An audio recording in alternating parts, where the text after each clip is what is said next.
भारत छोड़ो के नारे की बलिया एक अमिट निशानी है। जर्जर तन बूढ़े भारत की ये मस्ती भरी जवानी है। ये पंक्तियां मात्र काव्य नहीं है, बल्कि उस ऐतिहासिक उबाल की आवाज है जिसने ब्रिटिश हुकूमत की नींव को हिलाकर रख दिया था।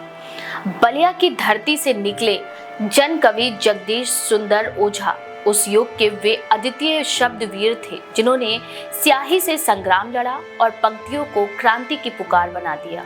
बलिया उत्तर प्रदेश का वह कोना जो स्वतंत्रता संग्राम के इतिहास में बागी बलिया के नाम से प्रसिद्ध हुआ। ये वही भूमि है जहां 1942 के भारत छोड़ो आंदोलन के दौरान कुछ समय के लिए अंग्रेजों की सत्ता को उखाड़ फेंक कर स्वतंत्र प्रशासन की स्थापना कर दी गई थी। इस आंदोलन की चेतना को ओज, दिशा और भाषा देने का कार्य किया जन कवि जगदीश सुंदर ओझा जी ने। जगदीश ओझा का जन्म 31 दिसंबर 1913 को हुआ। ये वह समय था जब भारत अंग्रेजी हुकूमत की जंजीरों में जकड़ा हुआ था।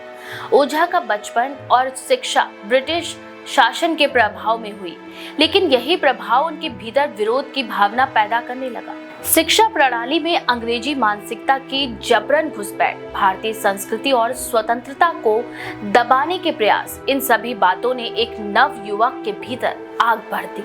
ओझा जी की कविताएं केवल साहित्यिक अभिव्यक्तियां नहीं थी, वे ब्रिटिश हुकूमत के विरुद्ध एक सीधा और तीव्र हमला थी। उनकी रचनाएं जेलों में गूंजती थीं, आंदोलनों की अगुवाई करती थी और जनसभा में भीड़ को क्रांति के लिए तैयार किया करती थी।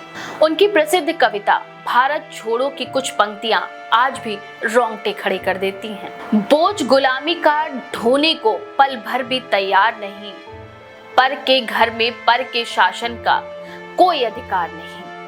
ये पंक्तियां किसी गूढ़ साहित्यिक विमर्श की नहीं, बल्कि सीधे और एक स्पष्ट जन विद्रोह की घोषणा है।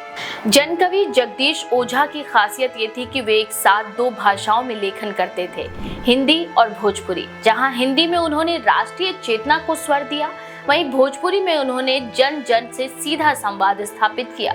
उनकी भोजपुरी कविता जुलूम भरे रामा, गजब भैले रामा आज भी लोकगीतों के रूप में गाई जाती है।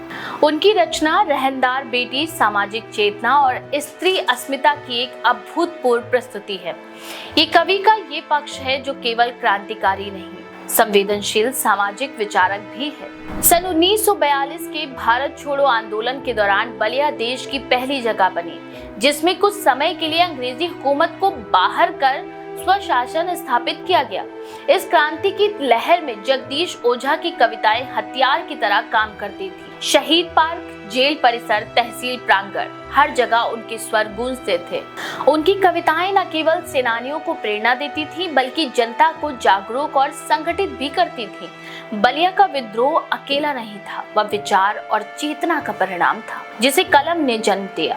भारत को आजादी मिली, लेकिन जन कवि जगदीश ओझा जैसे सैकड़ों साहित्यिक योद्धा धीरे धीरे भुला दिए गए। विडंबना ये है कि हाल ही में बलिया के शहीद पार्क में उनकी प्रतिमा खंडित अवस्था में पाई गई। ये किसी दुर्घटना से अधिक हमारी ऐतिहासिक स्मृति और संस्थागत उपेक्षा का प्रतीक है। नगर पालिका प्रशासन की उदासीनता ने ये स्पष्ट कर दिया है कि हम अपने अतीत के सच्चे नायकों को केवल आयोजनों में याद करते हैं, उन्हें जीवित रखने का प्रयास नहीं करते। प्रसिद्ध इतिहासकार डॉक्टर शिव कुमार सिंह कौशिके बताते हैं, जगदीश ओझा सुंदर बलिया के साहित्यिक स्वाभिमान थे। उनकी कविताएं केवल शब्द नहीं थीं, वे लोक चेतना की शक्ति में थीं। जब अंग्रेजों की बंदूकें चल रही थी, तब ओझा की कविताएं उनसे भी तीव्र प्रहार कर रही थी। आज जब भारत स्वतंत्रता के 75वें वर्षों के बाद भी अनेक सामाजिक, राजनीतिक और सांस्कृतिक चुनौतियों का सामना कर रहा है, तब ओझा जी की पंक्तियां हमें आत्मनिरीक्षण की प्रेरणा देती हैं। आज जब युवाओं में राष्ट्रवाद की भावना पुनः उभर रही है, तब जगदीश सुंदर ओझा का साहित्य एक मार्गदर्शक दीपक हो सकता है। जगदीश सुंदर ओझा सिर्फ एक कवि नहीं थे, वे विचार थे, वे आंदोलन थे, वे एक पीढ़ी की आवाज भी थे। उनकी कविताएं आज भी उसी ऊर्जा और जुनून के साथ गूंज सकती हैं, यदि हम उन्हें सही मंच और सम्मान दें। आज जरूरत है कि उनकी रचनाओं को स्कूल और कॉलेज पाठ्यक्रम में शामिल किया जाए, उनकी स्मृति में वार्षिक साहित्यिक आयोजन हो, उनके जीवन और साहित्य पर शोध और डॉक्यूमेंटेशन किया जाए। बलिया के शहीद पार्क में उनकी प्रतिमा का सम्मान पूर्वक पुनर्स्थापना किया जाए। क्योंकि जो समाज अपने जन कवियों को भूल सकता है वह अंततः अपनी आत्मा को भी खो देता है। ऐसे महान विचारकों के बारे में आपकी क्या राय है, कमेंट में जरूर लिखें। ऐसी और भी दिलचस्प खबरों के लिए देखते रहिए द पेज 19।